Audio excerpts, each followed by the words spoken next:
Good morning, good afternoon. I don't think good evening for anyone here, but perhaps good evening if people are joining from overseas. This is the Antiretroviral for Prevention seminar series sponsored by the Intra-CFAR Working Group. I'm Ken Mayer. I'm here with my co-chair, Patrick Sullivan of Emory University. We're going to give it a couple minutes because people will be joining, so maybe start in about 2 or 3 minutes. We're very excited about the presentations we have today. So everyone, please hang in there. I see the numbers are still going up, which is great, and we'll get started shortly.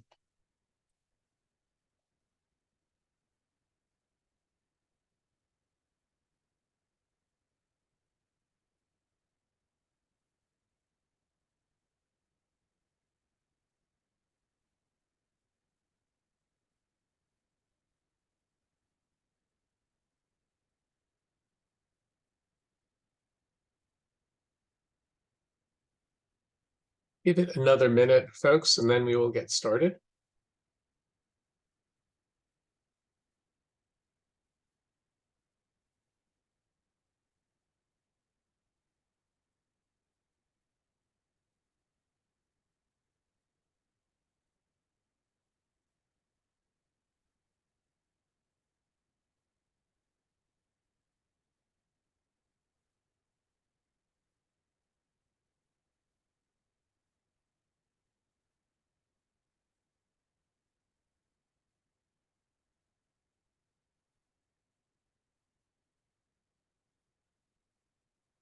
Hello, everyone. I'm Ken Mayer from the Harvard CFAR and Fenway Health, and I'm joined by my co-chair, Patrick Sullivan of Emory University, Emory CFAR. We're really delighted to welcome you today for one of our ongoing seminar series on the use of antiretrovirals with a focus on prevention. This is sponsored as a cross-CFAR activity. We're delighted to see a fair number of people have logged on to the call, and we're really delighted to have the presentations we're going to have today.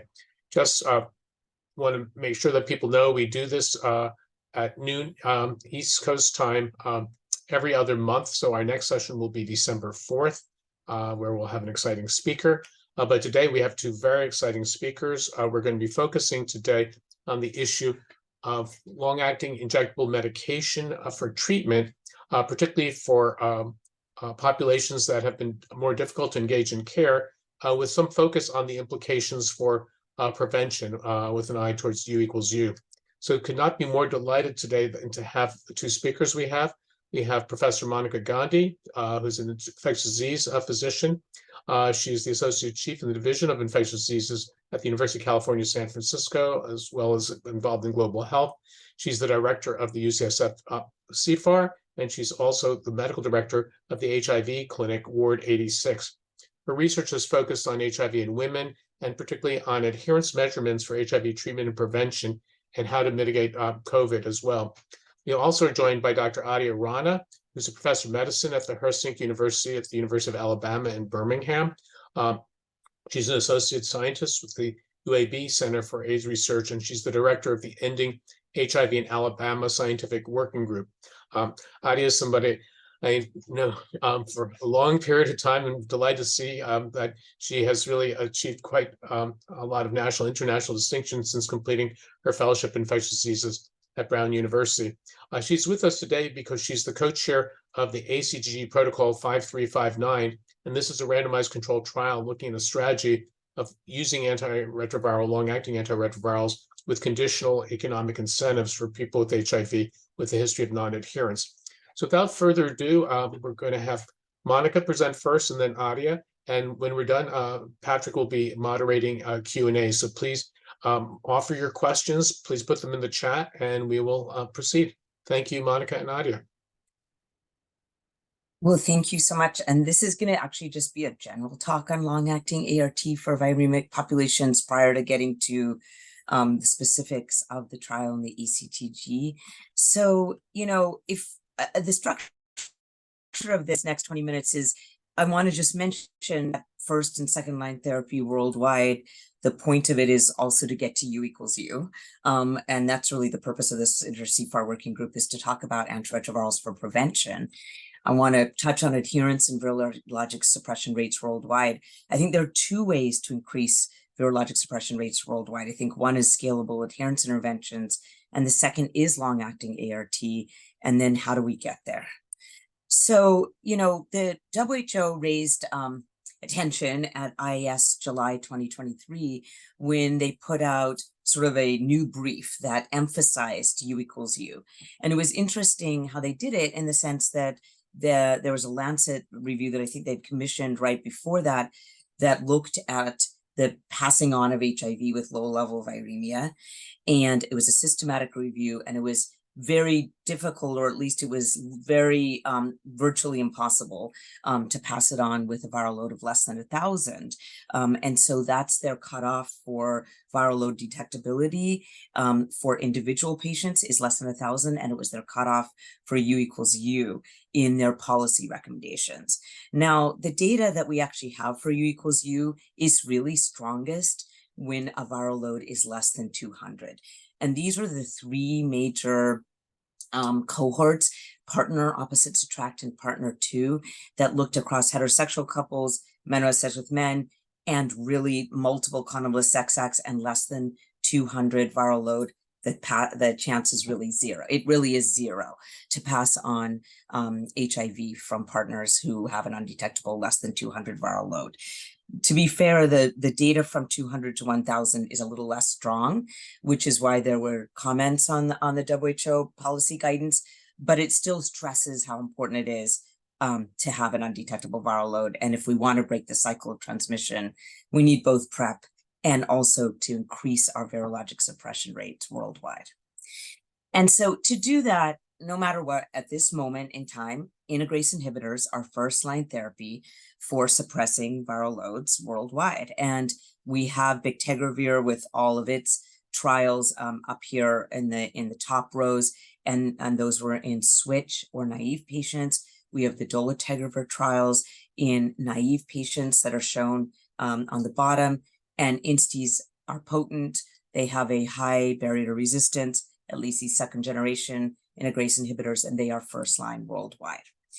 There is also a lot of accumulating data of how powerful integrase inhibitors are as second line therapies in the face of NRTI resistance. Actually, before dolutegravir was even released, we had the sailing study that looked at, in the face of NRTI resistance and also PI and NRTI resistance, how dolutegravir fared versus raltegravir, and dolutegravir was superior to raltegravir, even if there's NRTI resistance in the background in the sailing study. And then the Viking study actually showed us that even with INSTI resistance, raltegravir, alvategravir, first generation INSTI resistance, that doubling the dose of dolutegravir to 50 twice a day could be used and maintain high levels of virologic suppression, even with NRTI resistance, as long as it wasn't specific INSTI mutations, Q148, G140, those became the really important mutations for dolutegravir resistance. And then over the last 2 years, we've had the Dawning study, Nadia study, Vicend cohort, 2SD study, all of them published so far except Vicend. And they all show us that if you have NRTI resistance and compare dolutegravir versus boosted PIs, the dolutegravir fares well. And in fact, dolutegravir is really considered second-line therapy, even in the face of NRTI resistance in the world. It's not completely foolproof in the 96-week data from Nadia that was published in Lancet. As you can see on the final column here in Nadia, there were 9 failures that failed with INSTI resistance in the dolutegravir failures, 0 failures with the boosted PI of darunavir ritonavir. So it does say that dolutegravir is second line, but it's not without chinks in the armor. And so that's why adherence is so important. So let's talk about adherence and virologic suppression rates worldwide. To put a lot of data together, the Medical Monitoring Project just came out a month ago that showed us that in the US, our rates of virologic suppression in a sustained way are only 59%. That's actually the first time it's dipped below 60%. And that is really where we are in the United States. Worldwide, we're probably at a 65% virologic suppression rate.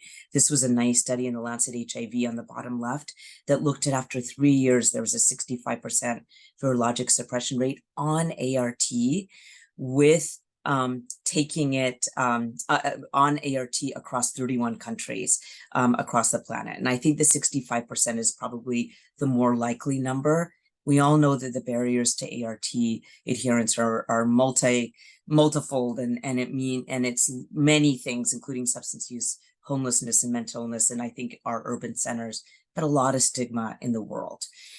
And this is the UNAIDS update from July 2023 actually puts the virologic suppression rate overall for those on ART at 71%. Remember, we want 86% if we do 95 times 95 times 95%. But one thing is that the UNAIDS cannot include countries in their analyses that don't do regular viral load monitoring, which is why many think that it's probably less than 71% if you include those in the denominator. So let's just say probably somewhere between 59 and 71% virologic suppression rates worldwide on ART, which isn't going to get us to U equals U. So what are the two ways, I think, actually to increase virologic suppression rates? We'll talk about this in another seminar, but adherence interventions, have always been thought about for ways to scale up, ways to increase virologic suppression rates on antiretroviral therapy. There have been many proposed, many tested. Many of these are listed on these slides. But the problem is, if we want to get to scalable, massive, across low and middle income countries adherence interventions, we do need something that's cost effective. And for many of these analyses and these adherence interventions, they're either not cost effective, like nurse delivered home visits, or the cost effectiveness has not been evaluated. Our group and others have developed a tenofovir-based urine assay that's available at the point of care. And tenofovir is the right thing to develop right now, given that tenofovir is the backbone of the majority of antiretroviral agents and regimens used worldwide. And one idea is to, as a scalable adherence intervention, and we need more study of this, is to show people their adherence with the urine tenofovir test, counsel them in using an adherence test that's visually accessible, as opposed to just enhanced adherence counseling when you're failing therapy on TLD, but actually using a adherence metric and seeing if that will increase virologic suppression rates. We do have some preliminary evidence from Namibia that the urine test does increase virologic suppression rates, but that's a pre-post design. And we do need a large randomized controlled study on this urine tenofovir test as a scalable adherence intervention. And before I get to long acting, I do want to mention this data from Cape Town in the resistance workshop was really concerning, I think, to a lot of us, that if you're taking dolutegravir worldwide, but kind of taking it maybe not perfectly, so you have detectability of dolutegravir in your system, but you don't have a suppressed viral load, at least in this analysis from South Africa, the dolutegravir resistance rate was up to 11.9% in 2022. So it isn't foolproof. Dolutegravir isn't foolproof, and adherence is tantamount to keeping our virologic resistance rates low, even on the INSTIs. Okay, what about long-acting ART as the second way to increase virologic suppression rates worldwide?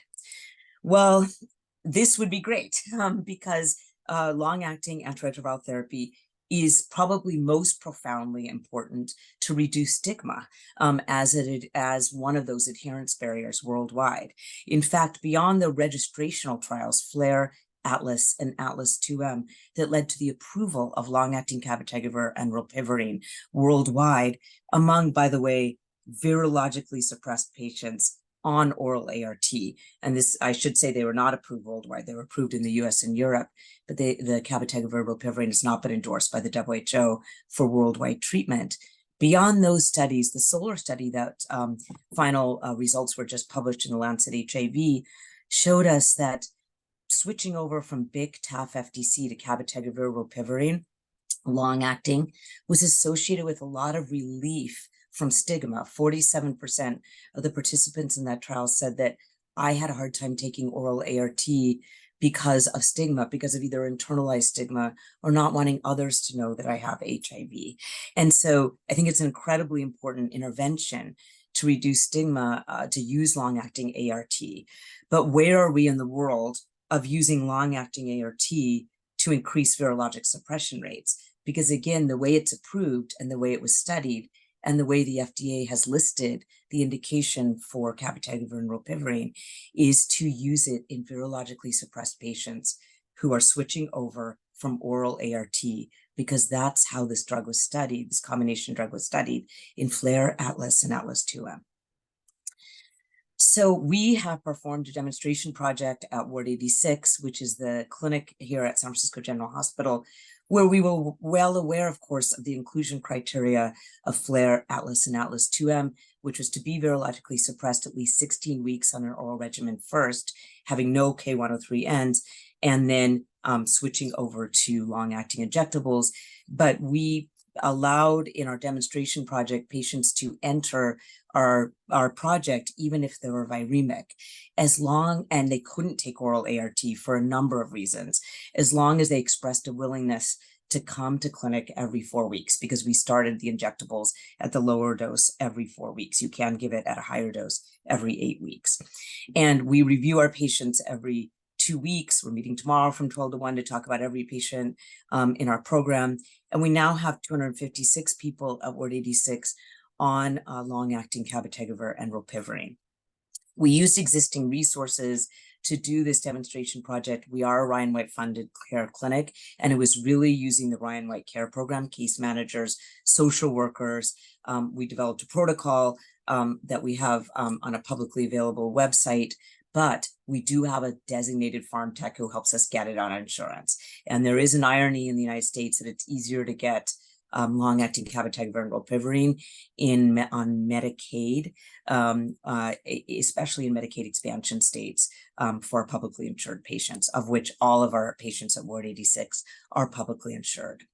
We published in Annals of Internal Medicine in July the results of our first 133 patients that we have on long-acting ART at Ward 86. We're now, again, up to about 250, but of those patients, you can see on the left-hand side that there was a lot of racial and ethnic diversity, but importantly, there was a lot of housing diversity. And what I mean by that is a full 66% of our patients were unstably housed or homeless.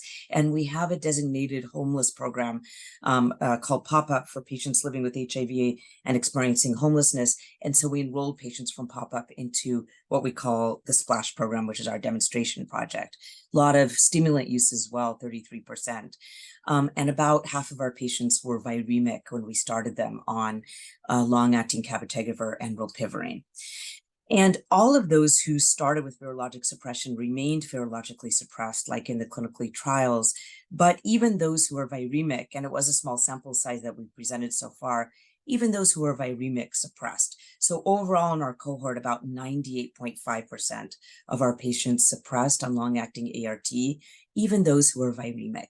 There were 2 patients who failed, who had started with viremic, and on looking back, they did have low level, either one had a low level INSTI mutation, one had a low level NNRTI mutation. So we've really tightened up our protocol since. We'll be, or at least we've put it in an abstract at CROI to present kind of the 24-week analysis of our essentially 250 patients now on long-acting cabotegravir and rilpivirine at Ward 86. And we still have about an 85% virologic suppression rate. We're counting those who went off back to oral ART or who couldn't take it at all as failures. And that the counterfactual to that would be, at least in a modeling study done at Harvard, the counterfactual to patients who really can't take oral ART, just cannot take it, and you do everything to help them get on it, is the virologic suppression rate, at least in that background, was 33%. So 85% is a lot better than 33% compared to that modeling study. As you probably know, because we're at Harvard, one of your thought leaders and one of our thought leaders across HIV, Dr. Paul Sachs, did put out on September 25th on New England Journal Watch, sort of an observation that said that he does think that long-acting ART for those who really can't take oral ART. This is again patients who really have those adherence challenges should be added to the treatment guidelines. And we do agree, because we've seen huge advantages for starting long-acting cabotegravir and rilpivirine in viremic patients. And then what I want to end with is that this cannot be used for everyone. Even if you're viremic, it cannot be used for patients who have rilpivirine-associated mutations. That is, of course, one of the biggest risk factors for failure. And if you look across the planet, Favirenz was first-line therapy for about more than 12 years. And that means that there is a certain degree, and it depends on the country, of NNRTI resistance across the planet. In fact, South Africa, when we were at that Cape Town meeting, has about an 18% risk of NNRTI resistance. It really isn't possible for the WHO to endorse long-acting cabotegravir and rilpivirine in countries with high levels of NNRTI resistance, because the rilpivirine will fail, leaving cabotegravir unprotected. So we really are very interested in another combination for those patients in terms of long-acting antiretroviral therapy. I'll give you an example of my patient at Ward 86. Actually, in his case, he has had HIV for a long time. He's been on multiple drugs. He has quite a bit of resistance. He has a lot of NNRTI resistance. And he just reached a wall in terms of being able to take pills. He does not have INSTI resistance, but he has too much NNRTI resistance to use cabotegravir and rilpivirine. And so what options do we have for this patient? And we do have, at least in this country, an option, because lenacapavir was approved for multi-drug resistant HIV in December 12, 2022 by the FDA. This was based on the results of a pretty small study called the Capella study that was published in the New England Journal, and its follow-up 52-week data was published in Lancet HIV just recently. And this is looking in the face of MDR HIV. Can we use this first-in-class capsid inhibitor? And what the Lancet HIV follow-up showed us is that lenacapavir works well as long as it has any drug in its background that works. It cannot work on its own if you're not taking your oral background in the Capella study, or you don't have an optimized background regimen that works. Lenacapavir will develop resistance, so it needs to have something that works. And so in our case, we did start this patient on lenacapavir, oral and then subcutaneous dosing. We added cabotegravir first every 4 weeks and then went to every 8 weeks. He had within actually a week, a 2-log reduction in his HIV RNA, started with over 1 million copies. He's undetectable. He's been undetectable now for 4 months. And we have assembled a case series that we put into CROI about patients on lenacapavir, cabotegravir around this country who are doing well and virologically suppressed on that combination if they have NNRTI resistance. So we have proposed a study to the drug companies, especially important for low and middle income countries, for lenacapavir and cabotegravir as that long-acting ART combination worldwide, since we can't use rilpivirine in patients in countries with high NNRTI resistance. So how do we get here? I think first-line therapy is right to be TLD at the moment, but please remember that we don't have the virologic suppression rates I think that we need to really break the cycle of transmission along with PrEP. I think increasing virologic suppression rates worldwide will take scalable adherence interventions, but it will absolutely take long-acting ART. And given the degree of NNRTI resistance, we do need another option besides cabotegravir and rilpivirine. I think that is lenacapavir, cabotegravir if the drug companies allow it. And we are going to get more long-acting formulations, both subcutaneous and implants. Thank you so much.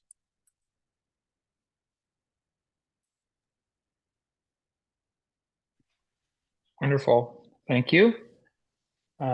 We'll come back with questions and you can pop them in the chat if you like, and I will bring them back to Dr. Gandhi in the discussion, and we'll move on to Dr. Rana.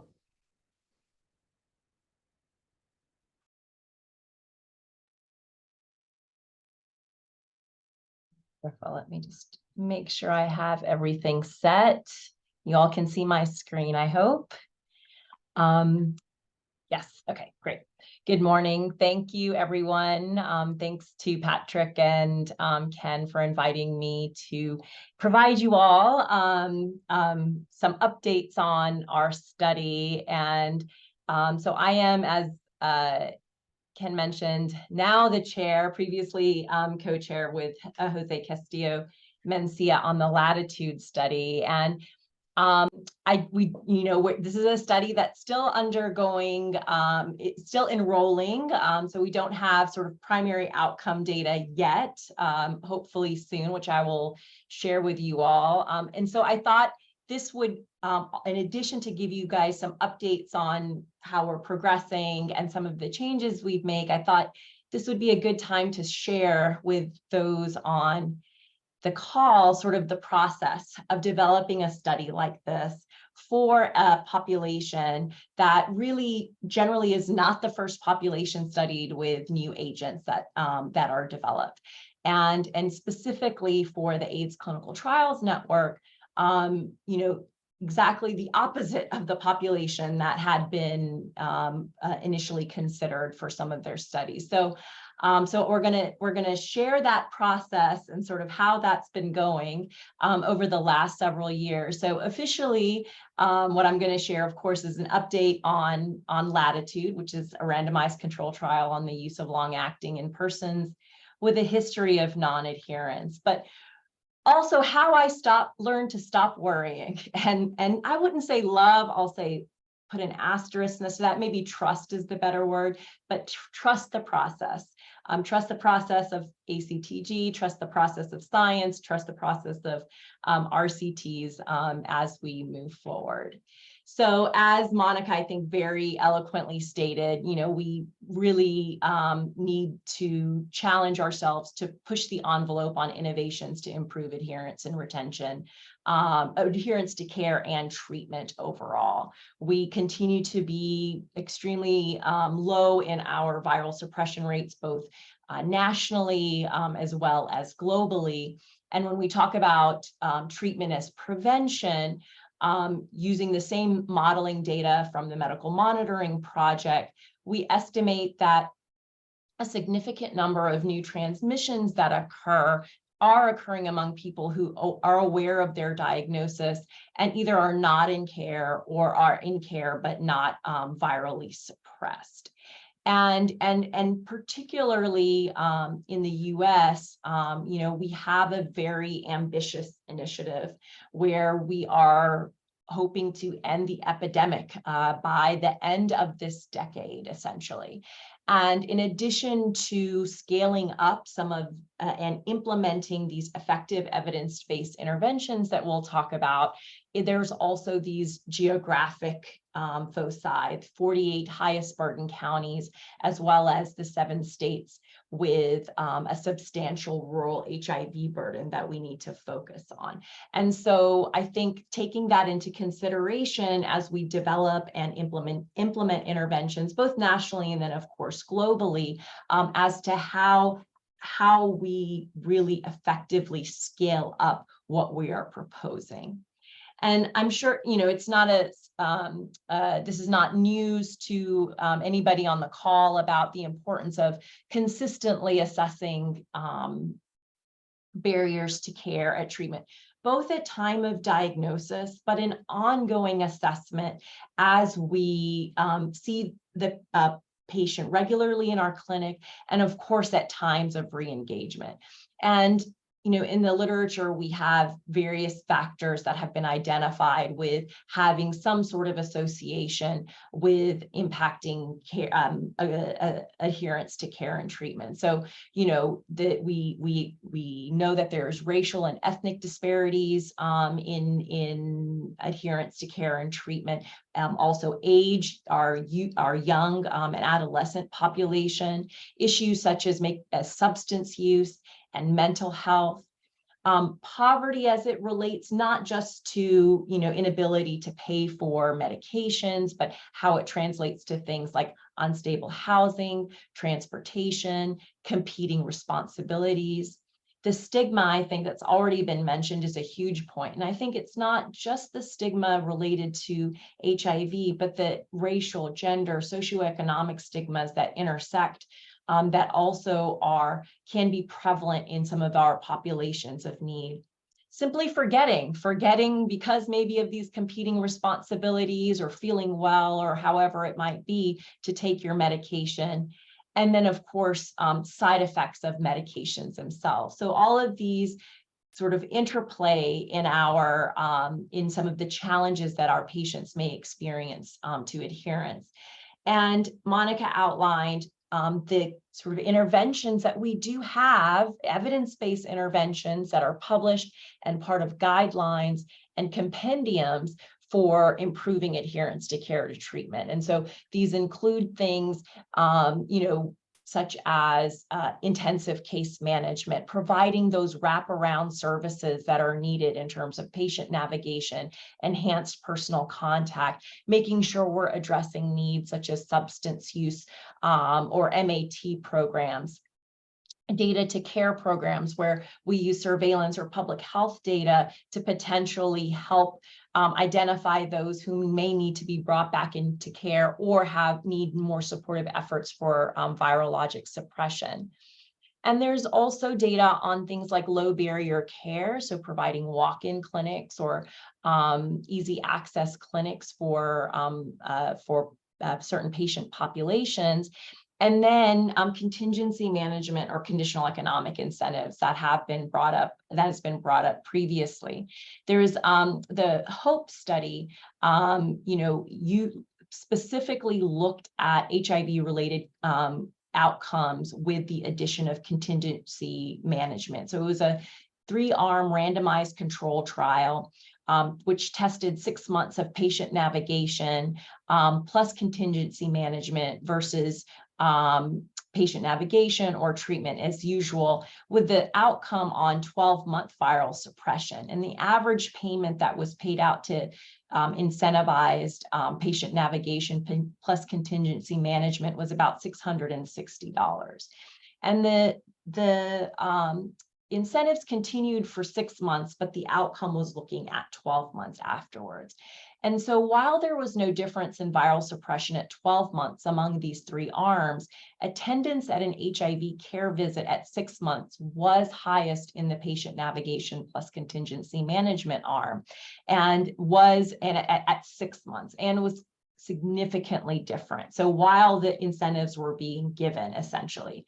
So if used as sort of a time limited intervention to support a short-term behavior, adherence to oral therapy, potentially contingency management, conditional economic incentives could prove effective to optimize adherence to achieve viral suppression in preparation to the use of long-acting. And so, and I think Monica touched on some of these as well, the role that long-acting could absolutely have potentially in supporting adherence and retention and care in conjunction with evidence-based interventions. So for those forgetting to take their daily pills, this is essentially directly observed therapy. Folks who have, basically essentially an intolerance or sort of, are unable to continue to take oral medications. And then addressing the stigma. So these are some of the quotes actually from the LATTE-2 study, where they interviewed participants, certainly early on, but qualitatively were able to ascertain that the participants did talk about how, for example, this last quote, in reality, taking the pill every day keeps it, talking about HIV present, and the shot is just once a month. You remember it when you come in, and the rest of the time you can basically forget it. And there's additional qualitative data that's been published that speaks to the same, that the daily pill being sort of a constant reminder, the need to hide medications or the need to sort of manage that issue is eliminated by the use of long-acting. But certainly challenges with the use of ART. We currently, as mentioned, patients who are prescribed long-acting need to be stable for 3 to 6 months on a current oral regimen according to current DHHS and FDA guidelines. And so certainly time related to that. There are concerns about resistance with this 2-drug therapy, as Monica has already mentioned, and there have been reports sort of emerging on its use in patients, particularly with a history of NNRTI exposure and developing resistance.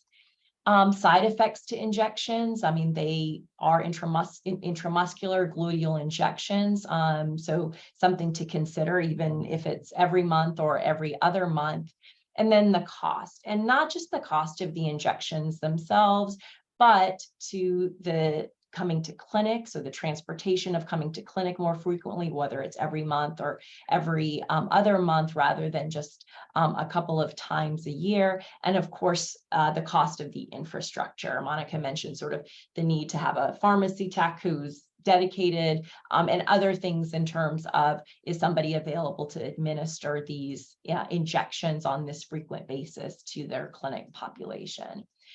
And of course, unstudied populations. So specifically with regards to those who have challenges with adherence or history of treatment failures, and women of childbearing potential. So I'll skip this. Of course, we have the data both from FLAIR, ATLAS, and ATLAS 2M that shows the incredible efficacy and tolerability of these agents in a very motivated population. Again, people who did suppress initially, and then were transitioned or randomized to long acting. But none of these studies included those who have challenges with adherence or had history of treatment failure.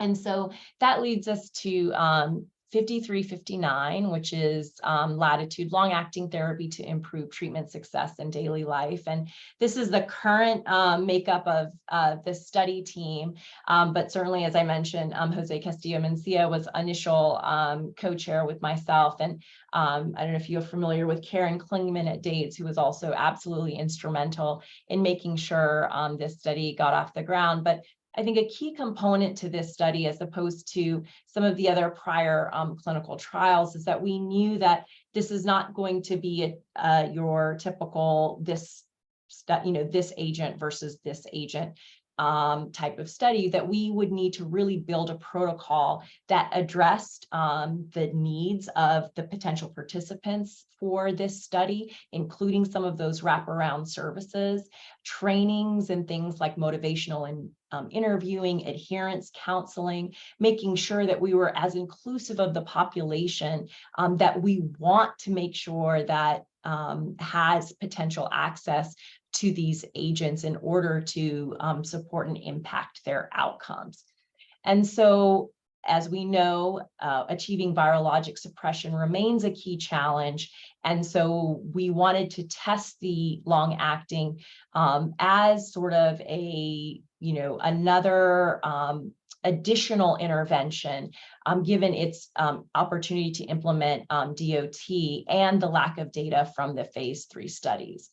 And so our hypothesis was that after achieving suppression during a 24-week period of incentivized standard of care oral therapy, that long-acting with rilpivirine and cabotegravir long-acting will be more successful. So we was designed with a superiority design. And so the primary objective is to compare regimen efficacy at 48 weeks after randomization, after an incentivized oral induction period. And our primary outcome is composite, both virologic failure or loss to follow-up. And here I just kind of want to share, the timeline of protocol development. So we proposed the study actually as a proposal in late 2015 and got approved for development in summer of 2016. And as you all may know, it wasn't until later, towards the end of that year, where the phase 3 studies even began initiating enrollment. So we're developing the protocol with data from phase 2 studies, safety data, efficacy data from phase 2 studies, and in the process trying to develop the protocol alongside the enrollment of the phase 3 studies. And of course, we get approved, and sites are distributed the protocol in the fall of 2018, with open to enrollment in March of 2019, with the first patient enrolled in May of 2019. And just to go over our eligibility, kind of the broad inclusion, were participants who are viremic at the time of screening, so had a viral load greater than 200 copies. And we used two options in terms of non-adherence, either essentially persistent viremia despite being prescribed ART, or participants who were re-engaging with clinic. So they had been out of care and were now being brought back into care, and then were referred on to the study. Of course, any history of resistance mutations, both historically or certainly at screening, and then the ability to construct the regimen. And so we have this is the study design in version 1. And as we mentioned initially, the design was based on the phase 3 study designs, where participants needed to become suppressed and stable on their regimen. And in this case, it was you were eligible for randomization based on your step 1 week 20 viral load. That step 1 is supported by conditional economic incentives as outlined below, after which participants were randomized to either continue on standard of care or start their injectable. And at the end of step 2, participants could either continue on injectable, or those who achieved viral suppression by the end of step 2 could cross over and then start injectable. A key concern, as mentioned earlier, is resistance. And so an additional step was included in the study design for any participant who receives at least 1 dose of injectable will be observed for 1 year afterwards, with 3 visits to assess and monitor for the development of resistance. And I just want to outline, in addition to, of course, collecting laboratory data, virologic data, immunologic data, we wanted to make sure we were assessing the participant as comprehensively as possible. So we include with our investigators, include mental health, substance use experts, assessments of substance use, mental health, domestic violence, HIV treatment, self-efficacy, stigma, adherence using both self-report and biologic measures as well, but also to get a sense of, health resource utilization, questions with regards to treatment satisfaction, and then to attempt to contextualize as much as possible environment. So participants consent separately to sharing their 3-digit zip codes to support potentially geospatial analyses in this population. And I just wanted to illustrate, show here around the country, the sites where participants have enrolled so far. And if you recall sort of the priority geographic areas with the Ending the Epidemic initiative, there is a considerable overlap between where we're enrolling in this site. So about 30 sites around ACTG sites, as well as impact sites around the country. And so, of course, the big thing that happened about a year after we opened in March 2020 was the phase 3 data was published. And of course, we began to have our first of many pandemic interruptions in terms of our enrollment. And so just to sort of briefly highlight some of the major developments since enrollment, of course, the big one was the pandemic.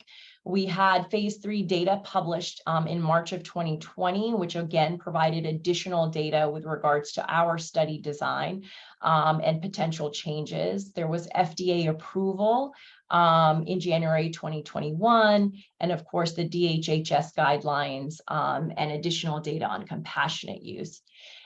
Within 5359, the other thing that developed was within step 1, we noticed a higher than expected failure rate. We estimated that we would have about 20% of people not complete step 1, either to virologic failure or loss to follow-up, and it was about 40%. And of those, about half were not suppressed at week 20, which was the one time point for randomization. And looking back, we found that about 3/4 of those had suppressed at some point, but then rebounded. And the other half are mostly lost to follow up as to the reasons why they did not complete step 1. The additional thing we noted was that about 40% of screen failures were participants who met that non-adherence criteria, meaning they demonstrated persistent viremia previously within the last 18 months or had been lost to follow-up. But at the time of screening, mostly because they had engaged in care and started treatment, their viral loads had come down quickly. And so their viral loads were less than 200. So we made these modifications. Version 1, as I mentioned, we had to have a minimum of 20 weeks on step 1. By version 2, with data from the phase 3 trials and compassionate use data, we were able to reduce the step 1 sort of required period to about 12 weeks. And again, at that time, we also had more data on making oral lead-in for the Cabral-Pivarine arm optional.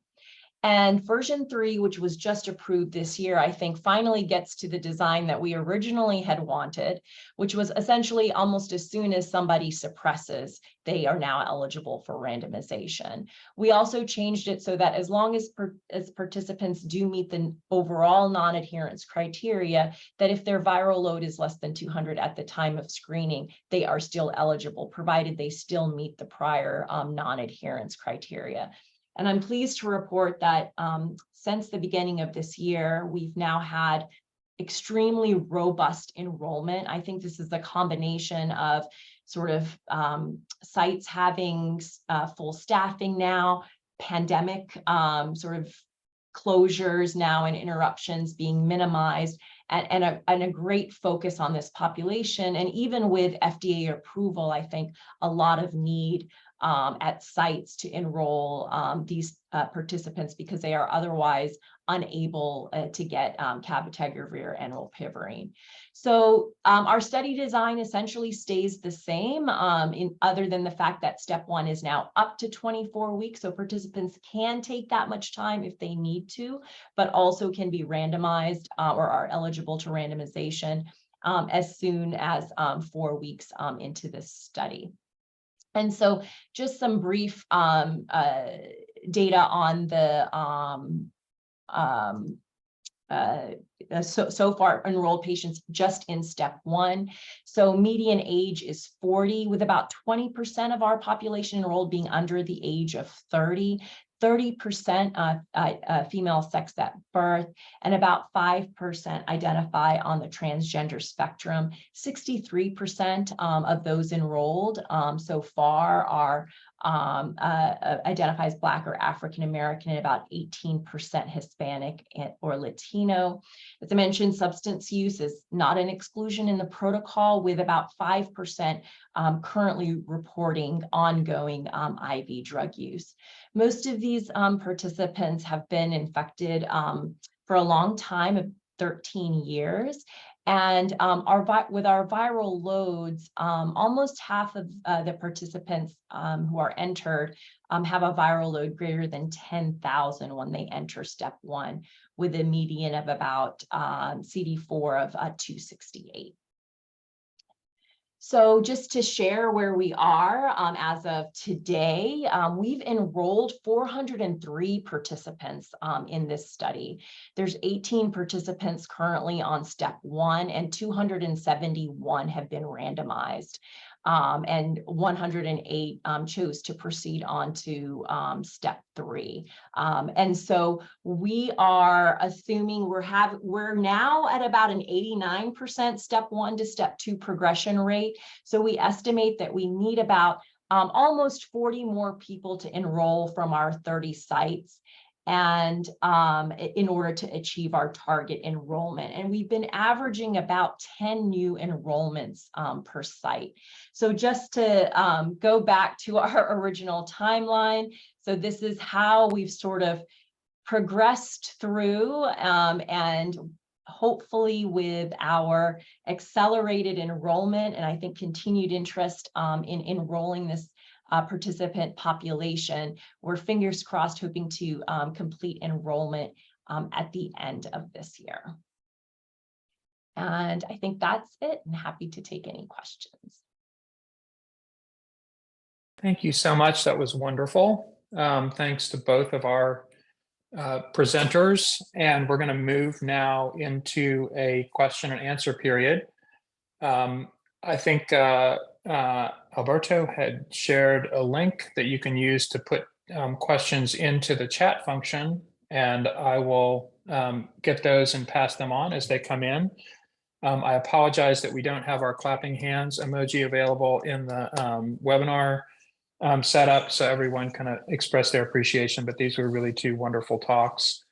And I'll sort of start things out with from the questions that we have, and then I have a couple for you as well. So Monica, maybe we can start with a question for you, which is just about stigma. And it seems like so many of, and Adi, you raised this as well, like so much of the issues around viral suppression and adherence come back to stigma. So do you have any thoughts about where we need to intervene? Is this something that needs to become part of a clinic-based package of interventions, or do we need wraparound interventions outside of the clinic? If it all comes back to stigma, where do we start? And I guess that's for either of you who want to dive in. You know, one thing that I couldn't present here was the qualitative aspect of starting people on long-acting cabotegravir and rilpivirine who were viremic. And if you've never been virologically suppressed before, and this is the first time that you're virologically suppressed, the kind of comments that we would get would be, I used to use methamphetamine before I came to the clinic because I was so embarrassed that I couldn't take my oral ART. It was horrible for me to try to come. And to be virologically suppressed for the first time means a lot. We have 66% of our patients are homeless. They can't really have their oral ART in their camps or their backpacks because they'll get stolen. And it is destigmatizing to be on long-acting ART. I think the stigma is different in low and middle income countries. In India, you don't want your mother-in-law to know that you're living with HIV, even if their son gave it to you, and you can't actually bring home those meds. So I think, you know, yes, we should work on stigma independently, even with oral ART, but I think long-acting ART, which is what the qualitative data in SOLAR study told us, is very destigmatizing. So especially every 2 months, which again, that's not going to be able to be used worldwide unless we use lenacapavir and cabotegravir. And can I ask you one quick follow-up, and then we'll move back to Dr. Rana. In the Ward 86 cohort that you published in Annals, did you assess stigma, either prevalent or incident or changes? It wasn't in the little thing that you showed, but I just wondered, like, these kind of prospective designs are a way to answer that question, right? Yes, no, actually one of our researchers, Kat Christopoulos, is doing qualitative interviews on patients on long-acting ART to assess just that, including with providers, but we haven't published that yet. Great, thank you so much. And maybe we'll hand the stigma question then back to Adia. Yeah, I think that's a great point has been brought up, but I think there's also an additional nuance to that, because in our clinic, we have an additional stigma, and the stigma is walking into the clinic. And so long acting, while, you know, takes away from home, the increased visits to our clinic is also something that's been brought up. So I'm going to be walking into the clinic more frequently. And so I think that also challenges us to say, okay, how can we change the system to accommodate even that? And so I know that there have been projects looking at things like mobile delivery or alternative delivery outside of clinics. It's still very complicated, I think, from an infrastructure standpoint when it comes to billing and who's paying and you know, for rilpivirine cold chain supply. But that I think is going to be another key point when we're like, well, now we can do it. Why aren't the numbers going down? I think we have to take that into consideration. And in Latitude, we are assessing stigma using the Earnshaw scale at different time points, both in each of the steps as well. Great. Because time is running short on us, I'll ask each of you, and I don't know if we can use the hands up feature, but we'll start with the two of you and ask Monica first. Should we take up Dr. Sachs on his recommendation and move forward with changes to the treatment guidelines imminently? Monica, You you know, wanna? I will say I was really happy when I saw that commentary by Dr. Sachs, because we all treat patients with HIV, or many of us do on this call. And we know that, number one, you can use medications in any way that you see fit once they're approved by the FDA. And to try them in viremic populations, I have just seen firsthand, because we've been doing it, the incredible advantage of this, like how it's been so helpful for patients and for their providers. And this is out there. We wanted equity, we wanted distribution across different populations. It is the population that needs it the most. And yes, I hope the treatment guidelines doesn't have to certainly shouldn't put an A-level recommendation because it's not an RCT, but can absolutely, even at this point, put it as a B level or whatever recommendation it is for people who want to try it in viremic patients. We're going to keep on trying, and many people around the country have written us and said, we're absolutely doing this in viremic participants, because you're allowed to, again, when a drug's approved. Yeah, thanks so much for that. And Dr. Rana, your thoughts? Yeah, I mean, I think there is,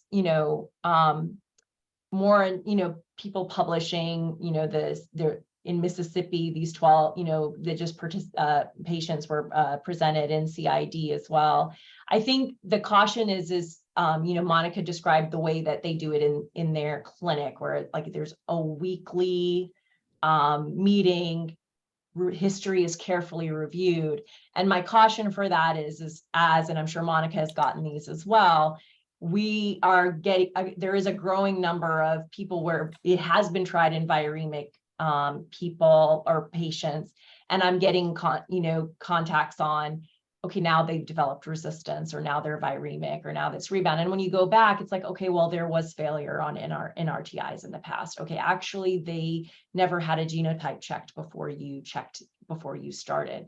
So I think it's caution, and I think things like having protocols that communities can share and best practices can share and talk about. I think we have to be very cautious, and when it becomes part of the guidelines, sort of everything else that's associated with it. But I think that people are using it as it is, and so it's probably in interest to say, okay, well, if you're going to use it, here's some guidance on how best to use it, because otherwise now this is happening where people are just using it, and we're facing some of those consequences. I want to thank both of you for very engaging talks, and especially for presenting clinical data, but also Dr. Rana highlighting the role of mental health and adherence, Dr. Gandhi highlighting, both of you really highlighting the role of stigma and just how complex these problems are. So first and foremost, thank you for what you're doing. Thank you for what you've shared with us today, and thanks for the ongoing work. I'll just remind folks to mark your calendars. December 4th at this same time is when we'll have our next webinar, AFP webinar, and Dr. Mayer and I will, and Alberto will be in touch about the topic. So please save the date. Although we don't have our claps, you're hearing virtual claps to our two presenters, and I hope everyone has a great rest of your day. Thank you. Thanks so much. Thank you so much. Wonderful. Thank you.